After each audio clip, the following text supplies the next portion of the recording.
Assalamualaikum warahmatullahi wabarakatuh. Alhamdulillahirabbil alamin wassalatu wassalamu ala asrofil anbiya'i wa mursalin wa ala alihi washabihi ajmain, amma ba'du.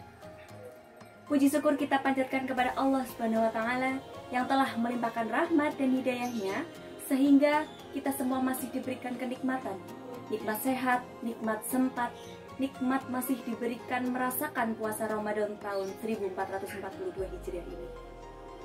Salawat serta salam tetap tercurahkan kepada Nabi Agung kita, Nabi Muhammad Sallallahu Alaihi Wasallam, yang dimana nanti kita akan menantikan syafaatnya di yaumil akhir. Sahabat Ramadan yang Ustazah muliakan, izinkanlah Ustazah untuk menyampaikan beberapa materi pada cahaya Ramadan kali ini mengenai menutup aurat. Teman-teman, apakah kalian tahu aurat itu apa? Aurat adalah bagian tubuh yang harus ditutupi dan tidak boleh terlihat oleh seseorang yang tidak boleh melihatnya. Aurat wajib ditutupi ketika akan menjalankan sholat 5 waktu ya teman-teman. Nah, dalam Islam, hukum menutup aurat adalah wajib bagi perempuan dan laki-laki mukmin. Allah Subhanahu wa taala berfirman dalam Quran surat Al-Ahzab ayat 59 yang artinya, "Hai Nabi, katakanlah kepada istri-istrimu, anak-anak perempuanmu, dan istri-istri orang mukmin, hendaklah mereka mengulurkan jilbabnya ke seluruh tubuh mereka. Yang demikian itu supaya mereka lebih mudah untuk dikenal, karena itu mereka tidak diganggu. Dan Allah adalah Maha Pengampun, lagi Maha Penyayang." Nah, teman-teman, aurat perempuan adalah seluruh tubuh kecuali tangan dan wajah. Islam merupakan agama yang sangat memuliakan wanita teman-teman. Maka dari itu wanita diminta untuk menutup auratnya. Nah, kenapa wanita diminta untuk menutup auratnya? Yang pertama adalah untuk melindungi dari perbuatan yang tidak baik atau dari mara bahaya. Misalnya apa? Ketika kalian nih teman-teman yang perempuan, kalian jalan terus kalian menemukan kerumunan laki-laki yang tidak beriman.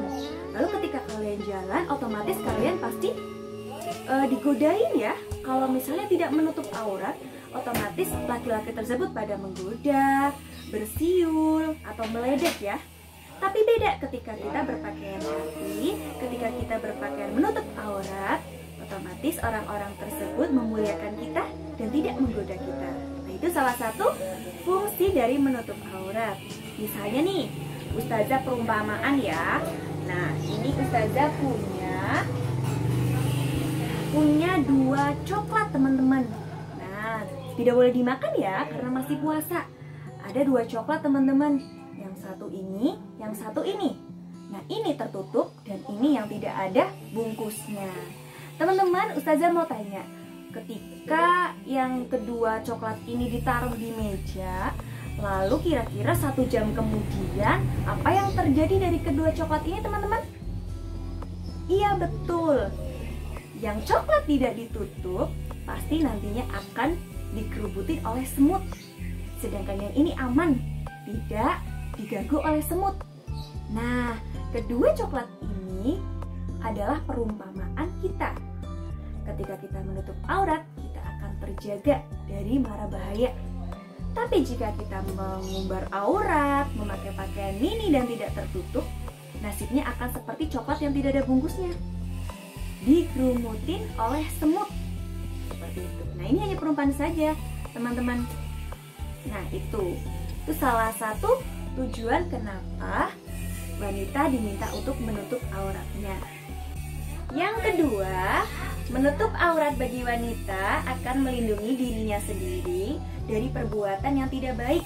Nah, jadi ketika sudah memakai pakaian yang syar'i, akan menjadikan alarm bagi pemakai pakaian tersebut tidak berbuat jahat. Kan malu, sudah berpakaian bagus, sudah berpakaian menurut Islam, maka kita harus membatasi diri kita untuk tidak berbuat yang jahat, tidak mencuri, tidak berteriak atau berbicara terlalu keras, atau tertawa juga terlalu keras tidak boleh.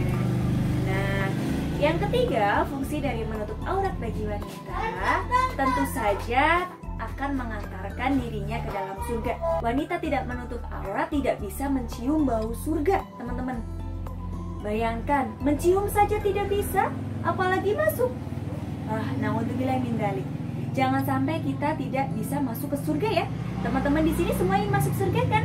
Tentu saja semua orang ingin masuk surga. Maka dari itu, mulai sekarang sudah balik, apalagi nih yang kelas 5, kelas 6 yang sudah balik, wajib menutup aurat. Bagi yang kelas rendah, harus berlatih juga menutup aurat ya. Karena diperintahkan oleh agama kita semua untuk menutup aurat. Tapi kalau menutup aurat, aku berhijab, panas, rambutnya kadang rontok. Ada yang seperti itu? Nah, anak-anakku yang Ustaz sayangi, panas ketika kita berhijab di dunia tidak sepanas ketika berada di neraka. Nah, teman-teman, lebih baik panas di dunia ketika berhijab daripada kita merasakan panasnya api neraka karena kita tidak berhijab di dunia. Teman-teman, panas itu nantinya akan menjadi biasa ya teman-teman ketika kita sudah biasa menggunakan hijab. Nah, ada juga nih yang memakai hijab gak mau alasannya rambutnya jadi rontok. Teman-teman, lebih baik kita kehilangan rambut kita daripada kita kehilangan ridhonya Allah. Rambut itu kan Allah yang menciptakan. Nanti rambut itu yang akan menjadi saksi di akhirat kelak, sebagai saksi perjuangan kita menggunakan hijab. Jadi tidak perlu khawatir untuk memakai hijab apapun alasannya ya teman-teman. Tapi saya belum siap memakai hijab karena saya belum menjadi orang baik. Teman-teman, memakai hijab adalah kewajiban. Berbuat baik itu proses ya. Yang utama kita harus memakai hijab dulu.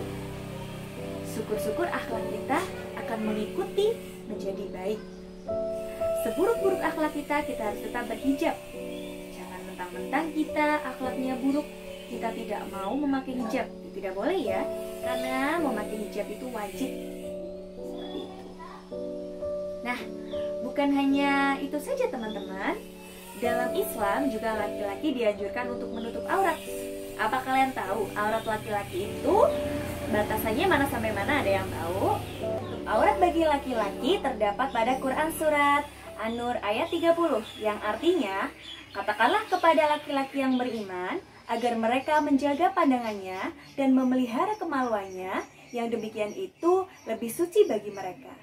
Sungguh Allah Maha mengetahui apa yang mereka perbuat. Aurat laki-laki adalah mulai dari lutut sampai pusar. Nah, itu perintah untuk menutup aurat pada lelaki ya. Nah, buat teman-teman laki-laki nih, biasanya yang masih bermain bola, masih kadang lupa ya menggunakan celana yang pahanya kelihatan. Nah, padahal paha itu termasuk aurat. Nah, ketika Ustazah sudah menyampaikan seperti ini, nanti kedepannya kalian lebih memperhatikan pakaian kalian ketika bermain bola ya teman-teman. Nah, baik laki-laki maupun perempuan diharapkan untuk menaati aturan dari agama kita ya, karena menutup aurat hukumnya wajib. Adab berpakaian dalam Islam juga sudah diatur. Yang pertama, laki-laki muslim dilarang untuk memakai kain sutra. Yang kedua, perempuan tidak boleh berpakaian ketat. Ketat itu mengikuti lekuk tubuh ya, dan tidak longgar, itu namanya ketat. Yang ketiga, kita tidak boleh berpakaian menyerupai lawan jenis. Misalnya nih, laki-laki berpakaiannya pakai dress, pakai gaun, itu tidak boleh ya, karena menyerupai lawan jenis. Begitu juga sebaliknya, perempuan tidak boleh memakai celana jeans, terus yang ada rantainya, atau memakai pokoknya pakaian yang menyerupai laki-laki. Nah, dalam Islam tidak boleh berpakaian menyerupai lawan jenis. Nah, yang keempat, tidak boleh menyerupai pakaian orang kafir. Pakaian orang kafir yang seperti apa? Seperti kekurangan bahan teman-teman. Iya, ukurannya mini, lalu transparan, lalu ketat. Nah, itu tidak boleh ya, kita mengikuti pakaian orang kafir. Nah, selanjutnya hendaklah memakai pakaian yang longgar, tebal, tidak mengikuti bentuk tubuh. Itu adalah adab berpakaian dalam Islam. Dan teman-teman, apa kalian tahu apa saja manfaat yang bisa kita peroleh ketika kita menutup aurat? Yuk simak penjelasan dari Ustazah. Hikmah menutup aurat yang pertama, mendapatkan pahala dari Allah Subhanahu wa taala. Ketika orang muslim mengikuti perintah Allah, otomatis Allah akan memberikan kita pahala. Yang kedua, menghindarkan diri kita dari perbuatan dosa dan maksiat. Dan yang ketiga, menghindarkan dari fitnah dan tuduhan. Yang keempat, melindungi dari perbuatan tindak kejahatan. Nah, itu dia manfaat dari kita menutup aurat, teman-teman. Nah, sepertinya ini akan menjelang waktu berbuka. Cukup dari Ustazah, hanya dari Ustazah, lebihnya hanya dari Allah Subhanahu wa taala. Mohon maaf lahir batin. Terima kasih. Wassalamualaikum warahmatullahi wabarakatuh.